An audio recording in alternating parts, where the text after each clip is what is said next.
بد تہذیب بیٹے، تمہیں یہ سن کر حیرت ہوگی کہ میں بد دل ہو کر گھر چلا گیا تھا اور وہیں غم مٹانے کا اہتمام کر رہا تھا کہ ایلیسیا کا فون آ گیا۔ اس نے شکوہ کیا کہ میں اب تک یہاں کیوں نہیں پہنچا۔ میں نے اسے تمہاری کارستانی کے بارے میں بتایا تو وہ بڑبڑانے لگی کہ اسے کبھی تم پسند نہیں آئے اور تمہاری ساری حرکتیں ایسی ہی ہیں۔ پھر اسی نے مجھے فوراً پہنچنے کی ہدایت کی۔ میں پہنچا، وہ گیٹ کھولے، لان میں میز کرسی لگائے، گلاس اور بوتل سجائے میری منتظر تھی۔ سمجھے تم جھوٹے لڑکے؟ طیب نے یہ سن کر تھوک نکلا۔ میں خود بھی دم بخود کھڑا تھا۔ اس کا کہا ہوا حرف بہ حرف سچ لگ رہا تھا۔ وہ گھر میں کیسے آ سکتا تھا؟ اور اگر اس کے پاس چابی تھی بھی تو وہ یہ دیکھ کر کہ میں اور طیب یہاں موجود ہیں اتنی جرأت کیسے کر سکتا تھا؟ پھر میں نے اس سے پوچھا، اور ایلیسیا نے اور کچھ نہیں کہا؟ کیا مطلب؟ اب تم ہماری باتیں بھی پوچھو گے؟ نہیں، وہ ہے کہاں؟ ابھی اس طرف گئی ہے۔ اس نے کوٹھی کے اس حصے کی طرف اشارہ کیا جہاں ہم نے کل رات اسے دفنایا تھا۔ میری ریڑھ کی ہڈی میں سرد لہر دوڑ گئی۔ کیوں؟ میرے بجائے طیب بول اٹھا۔ مسٹر، میں نے جلدی سے اسے مخاطب کیا۔ ڈگلس، تم ڈگلس کہہ سکتے ہو، میں اجنبیوں کو یہی نام بتاتا ہوں۔ اس نے نہایت صاف گوئی سے بتا دیا کہ وہ اپنا ہمیں نام بتانا نہیں چاہتا۔ مسٹر ڈگلس، کیا یہ تہذیب میں شامل ہے کہ آپ اتنی رات گئے کسی کے گھر میں آ کر اتنا شور شرابہ کریں؟ کسی کا گھر؟ تمہارا مطلب کیا ہے اس سے؟ اس نے برا سا منہ بنایا اور ایک طویل گھونٹ لے کر گلاس میز پر رکھ دیا۔ یہ ایلیسیا کا گھر نہیں ہے، ہمارا ہے۔ وہ یہاں ملازم تھی اور اب جا چکی ہے۔ اگر تم سے کسی نے مذاق کیا ہے تو وہ ضرور کوئی چڑیل ہوگی جس نے تم کو پسند کر لیا ہوگا۔ طیب نے جل کر کہا، میں اب تمہاری عمر کے کسی بھی آدمی پر اعتبار نہیں کر سکتا۔ ہو سکتا ہے کہ وہ سب بھی جھوٹے ہوں۔ شراب نے اس کا برا حال کر دیا تھا، اب وہ بیٹھ بھی نہیں پا رہا تھا۔ مسٹر ڈگلس، میں نے اسے اپنی جانب متوجہ کر لیا۔ میرا خیال ہے کہ اب ایلیسیا سونے جا چکی ہوگی۔ آپ بھی اب گھر چلے جائیں، اب صبح ہونے ہی والی ہے۔ نہیں، اس نے مجھے تاکید کی ہے کہ میں یہیں رہوں، کہیں بھی نہ جاؤں، اس نے جھومتے ہوئے کہا۔ ابے اٹھتا ہے یا دوں ایک جھاپڑ؟ طیب پھر دانت کچکچا کر اس کی طرف لپکا، مگر میں نے اسے درمیان میں ہی پکڑ لیا، اسے گھورا۔ اس نے بڑبڑاتے ہوئے اپنا رخ دوسری طرف کر لیا۔ طیب پلیز، تم مجھے پریشان کرنے والی حرکتیں کر رہے ہو، یہ اپنے آپ میں نہیں ہے۔ میں گاڑی نکالتا ہوں، اس حرامزادے کو کہیں پھینک کر آنا پڑے گا۔ طیب بھی باولا ہو رہا تھا۔ صبر کرو، میں چیخ اٹھا۔ وہ سر جھٹکتا ہوا کچھ دور چلا گیا۔ میں نے دیکھا ڈگلس اب کرسی پر سنبھل نہیں رہا تھا۔ سامنے رکھی اتنی بڑی بوتل اب خالی ہو چکی تھی۔ اس نے بچی ہوئی شراب بھی گلاس میں انڈیل لی تھی۔ اسے خود کو سنبھالنا مشکل ہو رہا تھا، مگر وہ گلاس کو اس مضبوطی سے پکڑا تھا جیسے اس کی جان اس چھلکتی شراب میں ہو۔ اٹھو مسٹر ڈگلس، میں نے بغل میں ہاتھ ڈال کر اسے کھڑا کر دیا۔ اس نے کھڑے ہوتے ہوئے بھی وہ گلاس منہ سے لگا کر خالی کر دیا۔ کیا کر رہے ہو تم مسٹر؟ تمہیں آرام دہ بستر پر لٹاؤں گا، میں نے جواب دیا۔ یار ضیاء، یہ کیا کر رہے ہو تم؟ اسے فری نہ کرو ورنہ یہ زندگی بھر نہیں جائے گا، اور اگر چلا بھی گیا نا تو ہر ویکینڈ پر تمہارے سامنے ہوگا۔ طیب کو وہ بوڑھا زہر لگ رہا تھا۔ اسے یہاں نہیں چھوڑا جا سکتا، اس کے ہوش میں آنے کا انتظار کرنا پڑے گا، میں نے اسے سنبھالتے ہوئے جواب دیا۔ پھر اسے لیے ہوئے ڈرائنگ روم میں آ گیا۔ اسے صوفے پر پٹک کر میں سیدھا ہو گیا۔ مسٹر، اب تم بالکل خاموشی سے یہاں پڑے رہو، سمجھے؟ میں نے اسے جھنجھوڑا۔ اس کی آنکھیں بند ہوئی جا رہی تھیں۔ سامعین کرام، آپ سن رہے ہیں ایک خوفناک اردو کہانی جس کا نام ہے کال بیل۔ اس کہانی کی مصنفہ ہیں سیما غزل۔ یہ اس سلسلے کی قسط نمبر 29 ہے۔ مجھے امید ہے آپ کو میری یہ کاوش پسند آ رہی ہوگی۔ آپ نے اگر ابھی تک میرا چینل کہانی گھر سبسکرائب نہیں کیا تو ابھی میرے چینل کو سبسکرائب کر کے بیل نوٹیفیکیشن آن کر لیجئے تاکہ آنے والی ہر نئی کہانی کی اطلاع بر وقت آپ تک پہنچ سکے۔ طیب ڈرائنگ روم کا دروازہ بند کر کے اوپر جا رہا تھا۔ ڈگلس بے سدھ پڑ گیا تو میں بھی اوپر چلا آیا۔ طیب بیڈ پر نیم دراز سگریٹ پی رہا تھا۔ طیب، کیا واقعی اسے ایلیسیا نے فون کر کے بلایا ہوگا؟ میں نے سگریٹ کیس میں سے ایک سگریٹ منتخب کرتے ہوئے پوچھا۔ ایلیسیا کا تعلق زیوسا کے خاندان سے نہیں تھا ضیاء، نہ وہ کوئی ماورائی مخلوق تھی۔ وہ مر چکی ہے۔ اسے تو اس وقت تھامسن کے ساتھ وقت گزارنا چاہیے، نہ کہ اس بڈھے کے ساتھ۔ میرا خیال ہے کہ اس نے گھر میں بھی اچھا خاصا غم منا لیا تھا۔ وہ بہک کر یہاں چلا آیا۔ اسے تھامسن کا غم نہیں، ایلیسیا سے اظہار محبت کا حوصلہ یہاں لایا ہوگا۔ بڈھا بد کردار۔ ایلیسیا اور زیوسا کتنے ملتے جلتے نام ہیں۔ میں نے چونک کر کہا۔ طیب پر کوئی اثر نہ ہوا، مگر اس کے لہجے میں سچ زیادہ تھا۔ میں نے سنا ہے کہ شراب پی کر لوگ جھوٹ نہیں بولا کرتے، اگر خصلت کے کمینے نہ ہوں تو۔ طیب نے سگریٹ کا آخری کش لے کر سگریٹ کو کھلی ہوئی کھڑکی سے باہر اچھالتے ہوئے جواب دیا، پھر چونک کر مجھے دیکھا۔ تم مجھے خوفزدہ کرنے کی کوشش کر رہے ہو؟ اس کے انداز میں تمسخر تھا۔ نہیں، میں تو اپنا خیال ظاہر کر رہا ہوں۔ مطلب بآواز بلند سوچ رہے ہو؟ ہاں۔ سو جاؤ یار، حرام خور نے نیند برباد کر دی۔ ٹائم کیا ہوا ہے؟ طیب لیٹتے ہوئے پوچھنے لگا۔ ابھی صبح ہونے میں دیر ہے، اور تمہیں کون سا کہیں جانا ہے؟ میں بھی لیٹ گیا۔ جانا ہے، آفس جاؤں گا، چھٹی لوں گا۔ جب اٹھو گے تو چلے جانا، چھٹی ہی تو لینی ہے۔ اس میں وقت کی پابندی کرنے کی کیا ضرورت ہے؟ میں نے کروٹ لے لی۔ مجھے یقین تھا کہ اب نیند نہیں آئے گی، جانے میں پھر بھی سو گیا۔ کسی نے مجھے جھنجھوڑا تھا۔ میری آنکھ کھلی تو طیب وحشت زدہ چہرہ لیے میرے سامنے جھکا تھا۔ ضیاء، نیچے نیچے دیکھو۔ کیا بات ہے؟ میں اچھل کر بیٹھا۔ نیچے، اس نے ہاتھ سے اشارہ کیا۔ میں چھلانگ لگا کر کھڑکی کی طرف بھاگا۔ نیچے جھانکا تو میرے رونگٹے کھڑے ہو گئے، کانوں میں سیٹیاں سی بجنے لگیں۔ دن کا اجالا پھیل چکا تھا، ڈرائنگ روم میں کافی روشنی تھی، اور میرے سامنے ڈگلس بہت سے ٹکڑوں کی شکل میں خون میں لتھڑا پڑا تھا۔ اس کے قریب ہی وہ چھری پڑی تھی جسے دیکھ کر میرے بدن میں سنسنی دوڑا کرتی تھی۔ آؤ، میں سیڑھیوں کی طرف بھاگا۔ ضیاء، پاگل ہوئے ہو؟ طیب چیخا، اور اس نے نیچے سے میری شرٹ پکڑ کر مجھے روک لیا۔ اس کی آنکھیں خوف سے پھیلی ہوئی تھی، رنگ سفید ہو رہا تھا۔ اسے کیا ہوا ہے؟ میں حواس کھو بیٹھا تھا۔ کس نے مارا ہے اسے؟ ضیاء، کیا تم نے دیکھا نہیں؟ طیب کی آواز سن کر میں ایک دم چونک اٹھا۔ میں نے پہلے خود پر قابو پا لیا۔ ہاں، ڈگلس۔ نہیں، اس کے قریب، دائیں طرف، کیا تم نے نہیں دیکھا؟ اور میں اس کی بات سمجھ کر پھر کھڑکی کی طرف پہنچ گیا۔ اب میں نے نیچے جھانکا تو دم بخود رہ گیا۔ پھر طیب کے چیخنے کے باوجود اسے دھکا دے کر نیچے بھاگا۔ میں اسے بھاگنے نہیں دینا چاہتا تھا۔ طیب میرے پیچھے چلاتا ہوا آ رہا تھا۔ ابھی میں نے آخری سیڑھی کو عبور بھی نہ کیا تھا کہ کال بیل بج اٹھی۔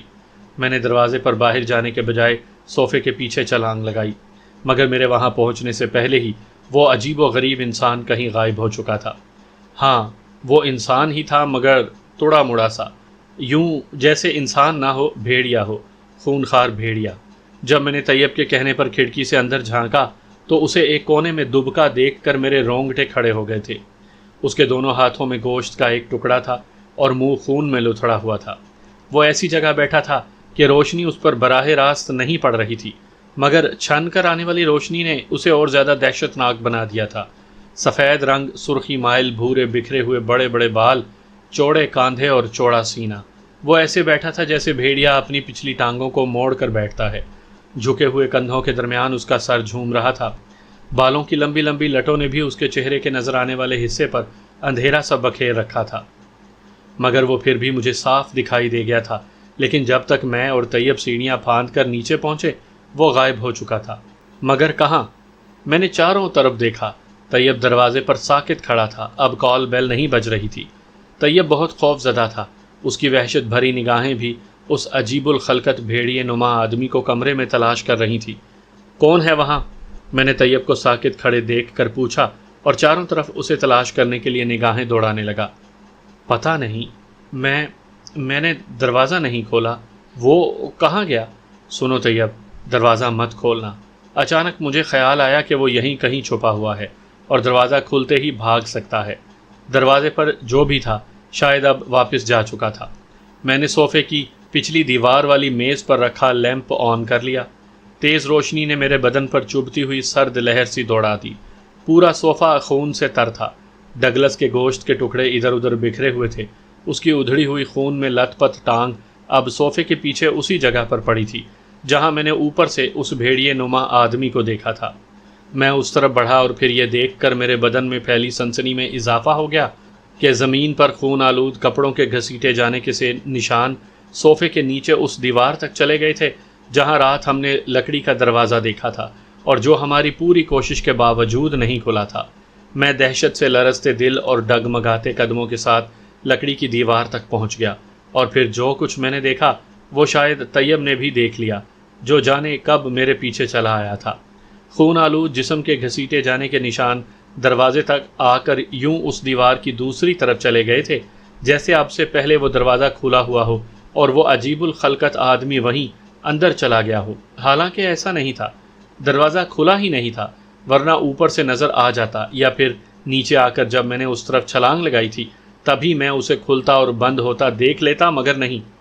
اس انکشاف نے تو میری حالت ہی خراب کر دی کہ وہ جو چیز بھی تھی لکڑی کے اس دروازے کے نیچے بنی جھری سے اندر گئی تھی، اور یہ کیسے ہو سکتا ہے؟ یہ وہ خوفناک سوال تھا جو مجھے ہولائے دے رہا تھا۔ وہ جو بھی چیز تھی میں بتا چکا ہوں کہ بھیڑیا نما تھی، اور بھیڑیا کسی دروازے کے نیچے جھری سے رینگ کر اندر نہیں جا سکتا، مگر ایسا ہی ہوا تھا۔ ضیاء، یہ تو… طیب نے اپنا لرزتا ہوا ہاتھ میرے کندھے پر رکھا تو میں اس کی موجودگی سے واقف ہوتے ہوئے بھی یوں اچھل پڑا جیسے اچانک اکیلے میں آ کر کسی نے مجھے ڈرایا ہو۔ میں نے بے اختیار اس کا ہاتھ پکڑ کر دبایا۔ یہ وہی جگہ ہے جو ہم نے رات دیکھی تھی طیب، اب اسے کھولنا ضروری ہے۔ میں نے چند لمحے خود پر قابو پانے میں لگائے، پھر پرعزم لہجے میں کہا، نہیں ضیاء، ایسا مت کرنا، یہ ہمارے لیے بہت خطرناک ہو سکتا ہے۔ کیا تم نے اسے دیکھا تھا؟ میں نے اپنے ہاتھوں میں پسینہ محسوس کر کے اپنی ہتھیلیاں کپڑوں سے مسلتے ہوئے طیب سے پوچھا۔ ہاں، اس نے جھرجھری لی۔ وہ کون تھا ضیاء، اور گیا کیسے؟ خدا جانے۔ میں ادھر سے پلٹا اور ڈگلس کا ادھڑا ہوا بدن میرے سامنے بکھرا پڑا تھا، جسے غالباً میں اور طیب اس عجیب الخلقت شخص کو دیکھ کر بھول گئے تھے۔ طیب بھی اس طرف متوجہ تھا، اس کا رنگ سفید تھا اور آنکھوں میں بلا کی وحشت تھی۔ ضیاء، اب ایک اور قبر؟ میں نے چونک کر اسے دیکھا، وہ ٹھیک کہتا تھا، اب ہمیں ایک اور قبر کھودنا تھی۔ ضیاء، یہاں تو مکڑیاں… طیب اتنا کہتے ہوئے اچھل کر دور چلا گیا، اس لیے کہ اس کے دائیں جانب صرف 2 قدم کے فاصلے پر رکھے صوفے پر ڈگلس کی لاش کے کچھ حصے پڑے تھے۔ وہ اسی صوفے پر سویا تھا۔ میں نے بغور دیکھا، وہاں کچھ نہیں تھا، کوئی مکڑی نہیں تھی، اور اب سے پہلے جب میں نیچے اترا تھا تب بھی میں نے وہاں کوئی مکڑی نہیں دیکھی تھی۔ نہیں طیب، یہ موت بالکل مختلف ہے، یہاں مکڑیاں نہیں، اسے اسی درندے نما انسان نے مارا ہے۔ ضیاء، یہاں سے چلو، طیب نے ایک دم کہا اور میں چونک اٹھا۔ وہ ٹھیک کہہ رہا تھا، یہاں گزرنے والا ہر لمحہ ہمیں ایک نئے حادثے، ایک نئے سانحے سے دوچار کر رہا تھا۔ یہ بڑی خوفناک اور پر اسرار کوٹھی تھی، حد درجہ پر اسرار۔ پتہ نہیں کس لمحے کیا ہونے والا تھا۔ شالی بابا مجھے پیغام دے چکے تھے، دادا میرے منتظر تھے، اب مجھے واقعی یہاں نہیں رکنا چاہیے تھا۔ ہاں طیب، یہاں سے نکلنا بہت ضروری ہو گیا ہے۔ یار، یہ آخر کس کی کوٹھی ہے ایسی خوفناک؟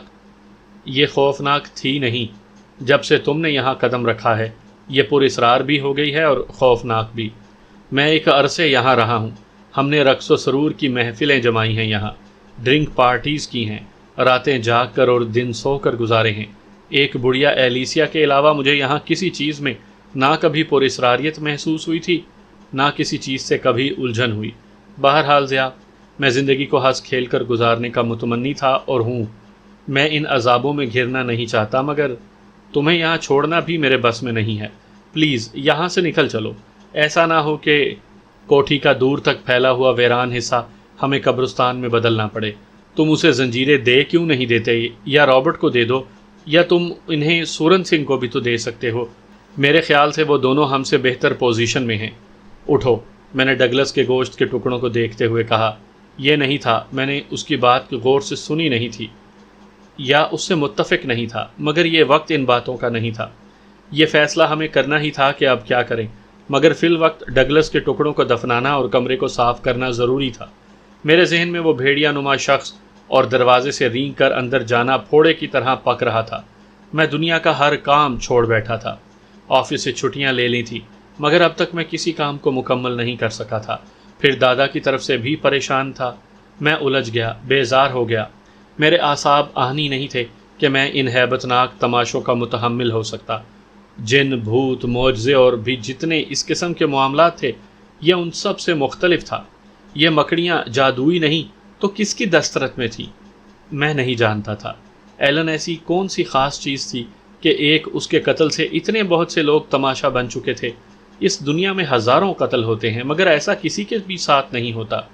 یہ ساری باتیں میرے اندر کی بیزاری کو بیدار کر گئیں۔ چلو اٹھو یار، یہ سب کب تک؟ طیب اب بھی نڈھال اور خوف زدہ سا تھا۔ صبح تک، میں نے 2 ٹوک انداز میں جواب دیا۔ میرے جواب نے اس میں پھرتی بھر دی۔ وہ فوراً کھڑا ہو گیا۔ چلو ٹارچ کہاں ہے؟ میں نے پوچھا۔ دراز میں۔ اتنا کہہ کر میں آگے بڑھا۔ میں نے ایک جانب رکھی سینٹرل ٹیبل کے نیچے لگی لوہے کی چپٹی راڈ نکال لی۔ اس کے لیے مجھے اس میں لگے اسکرو کھولنا پڑے۔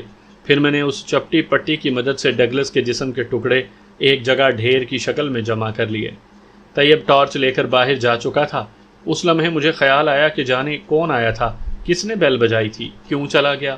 بہرحال ان باتوں کا کوئی جواب میرے پاس نہیں تھا۔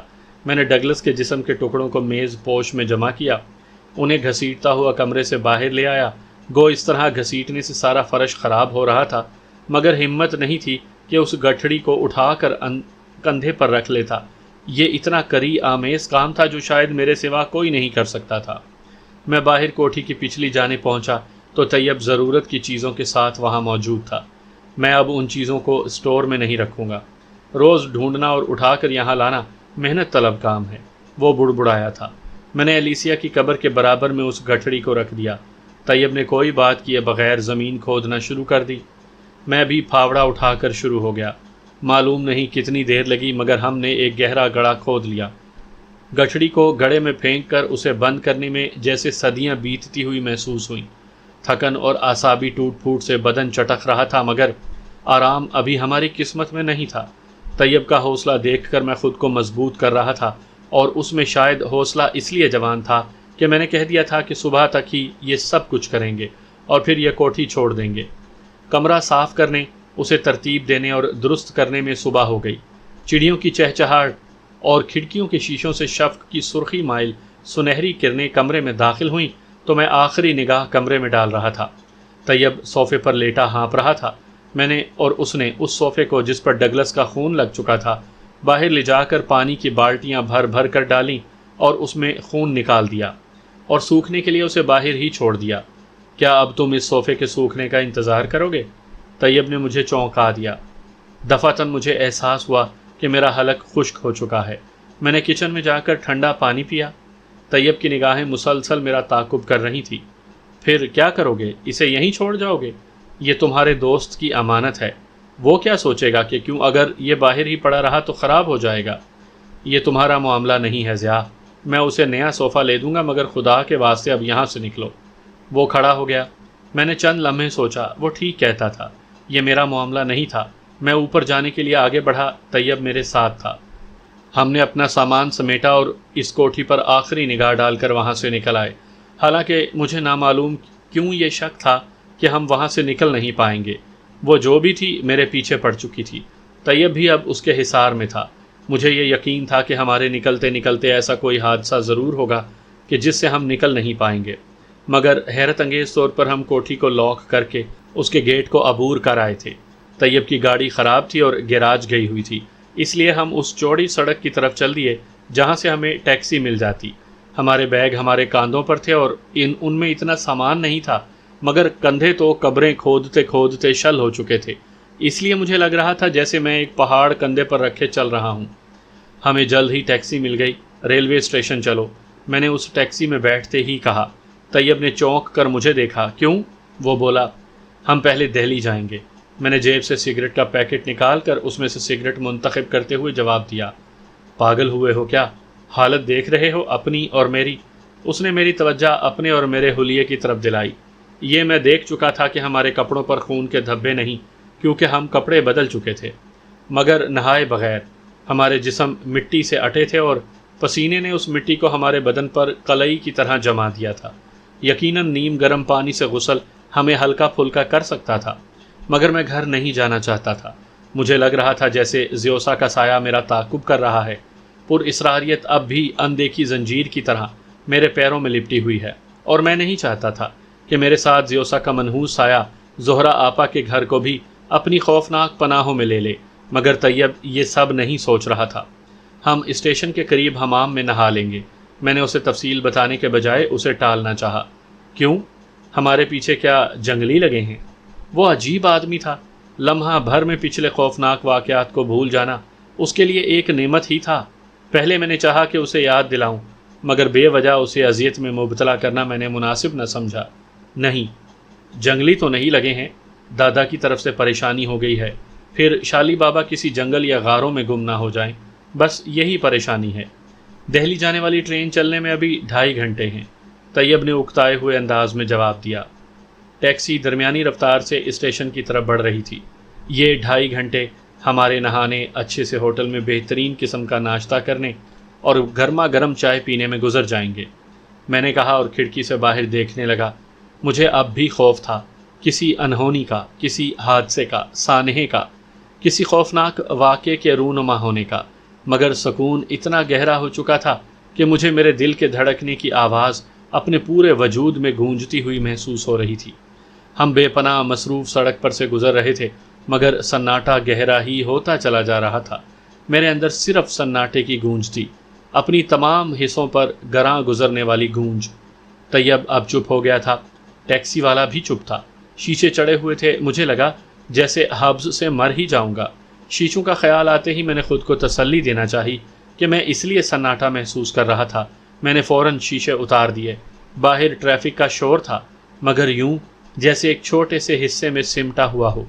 شیشے کھول دینے کے باوجود میرے اندر کے سناٹے میں کوئی فرق نہ پڑا، نہ اندر گرد کی طرح بیٹھے سکون میں۔ گھبراہٹ اور بڑھ گئی۔ طیب باتیں کرو، میں نے گھبرا کر کہا۔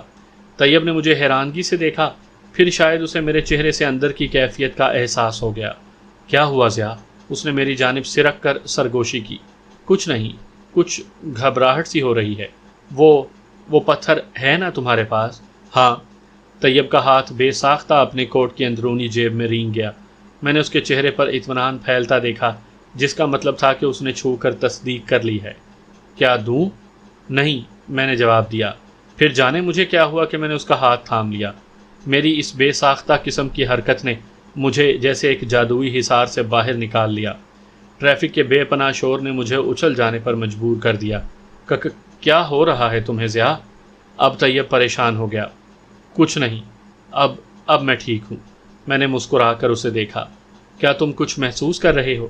نہیں، اب نہیں کر رہا۔ اسٹیشن آ گیا سر، ٹیکسی والے نے ہمیں چونکا دیا، پھر ٹیکسی کو ایک طرف پارک کیا۔ میں اسے کرایہ دے کر طیب کا ہاتھ تھامے باہر آ گیا۔ یہاں کچھ ہی فاصلے پر حمام بنے تھے، ہم دونوں اسی طرف بڑھ گئے۔ ضیاء، طیب چلتے چلتے ایک دم رک گیا۔ کیا؟ زہرا آپا وغیرہ کو نہیں پتا کہ ہم یہاں ہیں اور یہاں سے کہاں جا رہے ہیں؟ وہ کوٹھی فون کریں گی اور تمہیں پتا ہے کہ نہ صرف خود ہولاتی رہیں گی بلکہ پورے سسرال اور شاید میکے تک کو ہولا دیں گی۔ وہ ٹھیک کہہ رہا تھا، انہیں دہلی جانے کی اطلاع دینا ضروری تھا۔ میں نے نگاہ ادھر ادھر دوڑائی، پبلک ٹیلی فون بوتھ دور نہیں تھا۔ میں طیب کو لیے اس طرف بڑھ گیا۔ میں نے فون ملایا، دوسری طرف طاہر بھائی تھے اور حسب سابق میری آواز سنتے ہی برس پڑے۔ یار ضیاء، اس سے تو بہتر تھا کہ تم آتے اور یہاں اطلاع ہی نہ کرتے۔ دن اور رات زہرا روتی اور بسورتی رہتی ہے۔ اب کیا بمبئی اتنا چھوٹا ہے کہ میں روز تمہیں تلاش کر کے تمہاری خیریت کی اطلاع لے کر گھر لوٹوں؟ کہاں ڈھونڈوں تمہیں؟ بات کرو اس سے۔